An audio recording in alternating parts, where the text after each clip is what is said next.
तो इस वक्त हम बेंगाबाद में मौजूद हैं। आपको बता दें कि कल ही से बेंगाबाद में आमरण अनशन किया जा रहा है। आपको बता दें कि अंचल अधिकारी बेंगाबाद के पक्षपात रवैये को रोकने की मांग को लेकर के कुछ लोग जो हैं यहाँ धरना प्रदर्शन कर रहे हैं। हालांकि ये आमरण अनशन है। क्या कुछ इन लोगों की मांगे हैं, इन्हीं से जानते हैं। थोड़ा नज़दीक आ जाइए। आप लोग आमरण अनशन पर बैठ गए हैं, क्या नाम है आपका? पुरुषोत्तम साहब जी। आप ही बैठे हैं आमरण अनशन पर? जी हम। क्या मांगे हैं आप लोगों की? कि गरमजुरवा ज़मीन पर हम लोग को रिटर्न पूर्वज के नाम से कायम है, हुक्मनामा भी कायम है, ऑनलाइन में भी चढ़ा हुआ है। रसीद 54 से लेकर के 2014 तक मेरे पास अप टू डेट है, रिटर्न भी है। वही ज़मीन पर हमको अंचलाधिकारी अतिक्रमण बता रहे हैं, जो कि सारा पेपर मेरे पास रहते हुए भी और वही खाता प्लॉट पर दूसरे पक्ष के लोग काम करने का छूट दे रखे हैं। अच्छा, तो इससे पहले जो आप लोग आमरण अनशन पर बैठे, उससे पहले किन्हीं को शिकायत किए थे? पदाधिकारी से मिले थे? ऊपर किन्हीं से मिले? सीओ साहब के हम लोग जो कागज़ भी जमा दिए, आवेदन भी दिए थे, जमा भी किए थे। ये कागज़ को हम नहीं मानते हैं। यही बात को बोले सीधे पर आप लोगों ने शिकायत किया? क्या नाम है आपका? रोहित प्रसाद साहब। आप भी बैठे हैं आमरण अनशन पर? अच्छा, वो सीधे बोले कि हम क्या हम अनशन पर बैठे हैं, बैठ रहे हैं कल से। बोले जाओ, इसी तरह हटा दिए। अच्छा, हम लोग 353 लगा के भेजते हैं। अच्छा, आप भी बैठे हैं क्या? हाँ सर। जी, क्या बोले? मेरा नाम जगन्नाथ साहब। जैसे हम लोग जब बार बार सीओ साहब के पास आते हैं पेपर ऊपर लेके कि सर हम लोग को क्यों तंग किया जा रहा है, तो उन लोग के बरस कागज देखने के तैयार नहीं होता है। अच्छा। और उल्टे कहता है कि जाइए 353 लगा के भेज देंगे, 6 महीने जमानत नहीं होगा। अच्छा, जब भी मेरा कागज देखने तैयार नहीं होता है। एक साल नहीं, 1 साल से ऊपर हो गया। हम लोग यहाँ 10 बार आए होंगे, लेकिन हम लोग बातें सुनने तैयार ही नहीं कुछ। अच्छा, आप लोग का ये आरोप है कि आप लोग को अतिक्रमणकारी कहा जा रहा है? जी। हाँ, जो सीओ साहब मैंने जो पत्रांक संख्या 423 में दिनांक 18/8/2022 को जो लगाया है, उसको रद्द कर दे। अच्छा, तो एक बात बताइए कि अभी आप लोग जैसे आमरण अनशन पर बैठे हैं, आगे आप लोगों की क्या रणनीति होगी? क्या आप लोग करेंगे? अगर अभी तक कोई पदाधिकारी मिलने नहीं आए? नहीं मिलने के लिए नहीं आए, लेकिन वीडियो से आमरण अनशन पर बैठे हैं। कोई मेडिकल की टीम भी आई थी क्या? हाँ, टीम आई थी, जांच ऊँच किया। हम लोग तो मैंने जैसे ब्लड प्रेशर मेरा बढ़िए रहा है, बोला कि दवा देते के लिए दवा नहीं खाएंगे सर। अच्छा, आप लोग कितने लोग बैठे हैं आमरण अनशन पर? 4 आदमी। 4 आदमी जी। अच्छा, अगर आप लोगों की जो मांगे हैं वो पूर्ण नहीं होती तो क्या करेंगे? बैठते रहेंगे सर, जब तक मांग पूरा नहीं होगा तब तक बैठा रहेंगे। जब तक मांग पूरा नहीं होगा बैठा रहेंगे। अच्छा, तो आप देख सकते हैं कि यहाँ जो है आमरण अनशन किया जा रहा है और तकरीबन 4 लोग जो ऐसे हैं जो आमरण अनशन पर बैठे हैं। हालांकि इसके समर्थन में कई लोग जो हैं वो आए थे और उन लोगों का कुछ कहना है वो भी हम आपको दिखाते हैं। उससे पहले आपको बता दें कि बेंगाबाद में खास करके किसानों को लेकर के और जो मांगे खास करके ज़मीनों को लेकर के देखी जाती है, उसमें कहीं ना कहीं विवाद होता है और लोग काफ़ी परेशान रहते हैं। इन परेशानियों से निजात मिलना बेहद ज़रूरी है। इसके लिए चाहिए कि यहाँ के पदाधिकारी, यहाँ की सरकार इस पर संज्ञान ले और इस मामले पर जल्द से जल्द कार्रवाई करने का कुछ लोग बैठे हुए हैं, तो उनके जो आरोप है वो अपने आप को भूस्वामी बता रहे हैं। तो क्या मामला है सर ये पूरा? ये देखिए, यह मेरा रेवन्यू कागज में, राजस्व कागजात में गड़बड़ियाँ बता रहा है और इसमें जंगल जमीन है ना, इसलिए हम इनको नोटिस किए हैं और नोटिस किए हैं। और इसमें और लोग भी घर बना रहे थे, सबको ऐसो हमने रोक लगवा दिया है। अब ऐसो राजस्व कागज की मांग करेंगे और आगे कार्रवाई करेंगे। जो रेवन्यू विधान बोलता है उसके सर, आपको मिलना चाहिए कम से कम। जो अनशन पे बैठे थे उन लोगों से आपकी मुलाकात नहीं हुई? हमको जो अनशन पे बैठे हैं उन लोगों से आपकी वार्ता हुई है? अभी तो कोई वार्ता नहीं हुई है जी, अभी कोई वार्ता नहीं हुई है। सर, अनशनकारियों का ये भी आरोप है कि एक ही किस्म के ज़मीन पर एक ही खाता, एक ही प्लॉट पर 2 किस्म का आदेश जारी किया गया है। कोई आदेश जारी नहीं किए हैं 2 किस्म का आदेश केवल हम आदेश जारी नहीं किए हैं, हम एक और नोटिस जारी किए हैं। कुछ आदेश जारी नहीं है मेरा, है ना।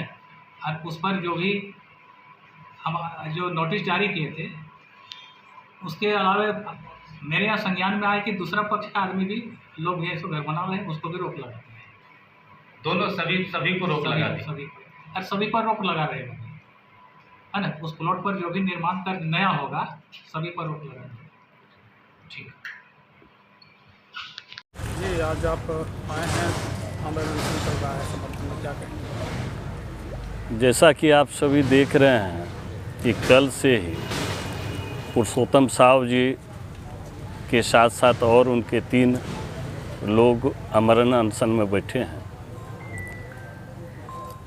हम सबको जैसा कि ज्ञात है कि यह सरकार का और सचिव का भी निर्देश है कि जिस गैरमजरूआ ज़मीन का रसीद 1956 से निर्गत हो,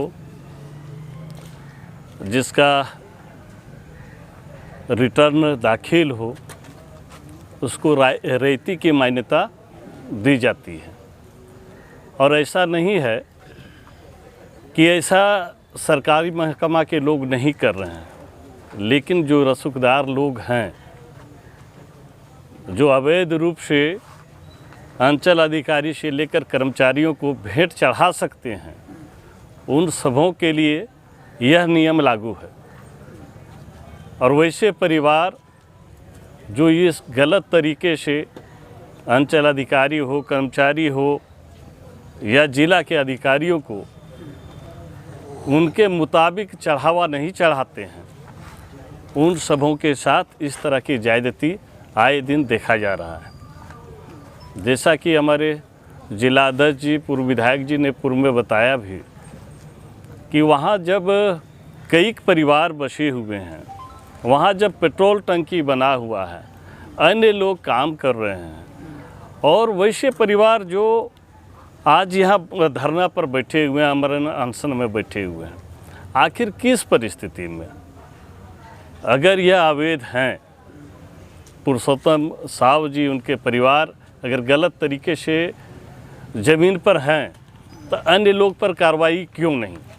इसका मतलब साफ है कि यहाँ के अंचलाधिकारी अपने मनमानी रवैये में लिप्त हैं और यहाँ के जनता के, आम जनता के भावनाओं से कोई सरोकार रखने से कोई ताल्लुकात नहीं रखते हैं।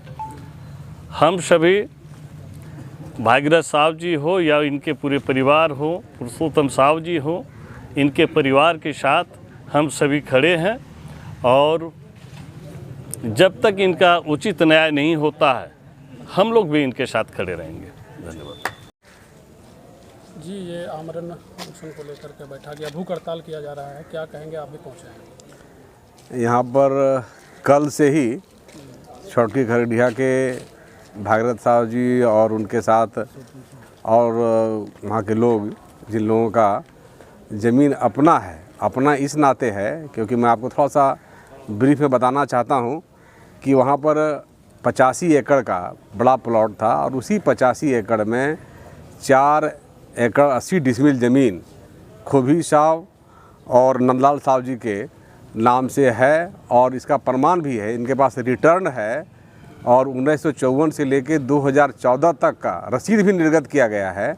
और इससे बड़ी विशेषता यह भी है कि 2000 में अंचल से सत्यापित भी कर दिया गया था कि ये ज़मीन इनकी है, हर ढंग से ज़मीन दिया गया है। और जब ये अपने ज़मीन पर वहाँ पहले से भी और लोगों ने बिल्डिंग बनाया है, इन लोगों ने भी किसी को बेचा था, उन लोगों ने भी बनाया है। और अभी जब ये काम कर रहे हैं तो माने गलत मानसिकता से ग्रसित होकर के, दूसरे लोगों के द्वारा प्रभावित होकर के यहाँ के जो सीईओ हैं, उन्होंने इन लोगों को काम करने से रोका। और जब हम लोग बात करते हैं तो हम लोग कहते हैं कि वो जीएम लैंड है, तो हमने आपको पहले भी कहा कि 85 एकड़ ज़मीन जीएम लैंड है और उस 85 में 4 एकड़ 80 डिसमिल इन लोगों का पूरा कागज़ है, सारा कागज़ बताता है। कागज़ अभी हम लोग भी देख रहे हैं, सीईओ भी देख रहे हैं, सारे लोग देख रहे हैं। परंतु उसके बाद जब उसी प्लॉट में 85 एकड़ का जो प्लॉट है जिसमें जिसके पास कोई पेपर नहीं है, वैसे लोगों से ग्रसित होकर के, प्रभावित होकर के, अब जो जैसा बात कर सकते हैं, प्रभावित होकर के या कुछ लाभ लेकर के वैसे लोगों को मौका दे रहे हैं। लगातार वो लोग काम कर रहे हैं, बिल्डिंग बना रहे हैं और जो बाकायदा माने ऑनर हैं और ऐसे लोगों को डिस्टर्ब कर रहे हैं। तो ये बहुत ही गलत तरीका है और इसीलिए ये लोग आमरण अनशन पर कल से ही बैठे हुए हैं। रात भर आपने देखा कि मूसलाधार वर्षा हुई, उस वर्षा में भी ये लोग बैठे हुए थे। और उसके अलावा कल दिन में भी बहुत सारे लोग, जनप्रतिनिधि और आम समाज के लोग, जनता, सारे लोग कल भी दिन भर बैठे रहे और आज भी लोग बैठे हुए हैं। अभी मैंने सीईओ से भी फ़ोन पर बात किया तो बातचीत में तो बड़ा अजीबोगरीब बात बोलते हैं, वो कभी स्वीकार नहीं करते। जब मैंने उन्हें कहा कि यह ज़मीन इनके नाम से दर्ज है तो कहते कि नहीं, बड़ा बड़ा खेत कर रहे हैं, बड़ा बड़ा खेत कर रहे हैं। तो बोले भाई, बड़ा बड़ा खेत 4 एकड़ 80 डिसमिल से बाहर तो नहीं कर रहे हैं, जो इनके नाम से है उसी में कर रहे हैं। तो उससे आपको क्या तकलीफ है? माने कोई पार्टी बन जाते हैं, उनको जो है माने किसी का पक्ष नहीं लेना चाहिए। वो अंचल अधिकारी हैं, ज़मीन के जो देख रेख करना चाहिए, किसका अधिकार कहाँ पर है। जितना भी जीएम लैंड है, सब जीएम लैंड को उनको प्रोटेक्ट करना चाहिए। एक जगह आप एक आदमी का जिसके नाम से सब कुछ है उसे रोकना चाहते हैं, और दूसरा व्यक्ति उसी जीएम लैंड में, उसी खाता प्लॉट में, मैंने जो कहा ना 85 एकड़ ज़मीन उसी खाता प्लॉट में और लोग बना रहे हैं, तो आप वहाँ से लाभ प्राप्त करके उसे काम करने का छूट दे रहे हैं। और आप जब लेटर भी लिखते हैं थाना में, तो थाना में केवल इनका नाम लिखते हैं, खुबी साहब का, नंदलाल साहब का नाम लिखते हैं, और दूसरे लोग जो लोग अवैध जो कब्जा कर रहे हैं उनका नाम आप नहीं लिखते हैं। और यही बहाना बना करके थाना प्रभारी कहता है कि और तो नाम लिखा नहीं है और हम कैसे रोकें, नाम तो आपका लिख दिया है। तो हम कहते ये बहुत सरासर गलत है, और इस प्रकार की ज़मीन की लूट हो रही है, रंगदारी हो रही है। इसका हम सब लोग विरोध करते हैं, और लोगों को हक मिले, न्याय मिले। और जब तक इन्हें अधिकार नहीं मिलेगा, हक नहीं मिलेगा, जो कागज़ इनका कहता है उतना ज़मीन सीओ इनको निकाल के नहीं देते हैं, और ये अपने ज़मीन पर ये कुछ काम करते हैं, इसको अगर रोकने की कोशिश करते हैं तो गलत है। हम लोग ऐसा नहीं करने देंगे, इसीलिए आज हम लोग भी बैठे हुए हैं। आज है बेंगाबाद अंचल अधिकारी के खिलाफ में छोटकी खरगड़िया निवासी पुरुषोत्तम साहब जी भूख हड़ताल पर बैठे हुए हैं। बेंगाबाद अंचल के थाना नंबर 34 मौजा हरखुडी, खाता नंबर 17/3, प्लॉट नंबर 942, कुल रकबा 85 एकड़ ज़मीन गरमजरुआ खाते की ज़मीन है। और वहाँ पर सैकड़ों रैयत के पास में इसका कागजात है, ऑनलाइन कागजात दर्ज भी है। और खुबी साहब और नंदलाल साहब पिता धानो साहब के नाम से ऑनलाइन पंजी में दर्ज है। बावजूद यहाँ के अंचलाधिकारी इनके पुराने मकान पर काम करने से रोक रहे हैं, जबकि इसी खाता, इसी प्लॉट में सैकड़ों रैयत अपना पक्का मकान बनाकर रह रहे हैं। और सबसे तजुब की बात है कि वहाँ पर पेट्रोल टंकी भी इसी खाता और इसी प्लॉट पर अवस्थित है। तो यदि अंचलाधिकारी को लगता है कि यह ज़मीन अवैध है, तो सबसे पहले जो सरकार पेट्रोल पंप है उनको इनको तुरंत सील करना चाहिए। ऐसा नहीं करके अंचलाधिकारी बिल्कुल ही पक्षपात पूर्ण रवैये से और दुर्भावना से ग्रसित होकर के इन्होंने 100 परिवार को तबाह कर रहा है। और यहाँ के जो झारखंड सरकार हैं, जिन्होंने जल, जंगल और ज़मीन को बचाने का काम किए थे, नारा दिए थे, वो पूरे तरह से सरकार लूटने में मस्त हैं।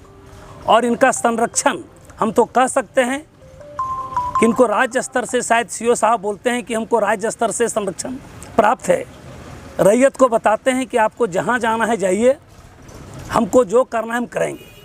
इसलिए आज हम लोग यहाँ पर उपस्थित हुए हैं, और इस विषय पर हम अपर समाहर्ता से कल ही बात किए हैं, अपर समाहर्ता महोदय गिरिडीह, और उपायुक्त महोदय गिरिडीह से भी कल हम बात किए हैं कि आपके अंचलाधिकारी इस तरह से पक्षपातपूर्ण रवैया होकर वहाँ पर भेदभाव बरत रहे हैं। चाहे तो अगर ज़मीन सरकारी है तो सारे अतिक्रमण से मुक्त हो, अन्यथा ये 100 परिवार को न्याय मिले।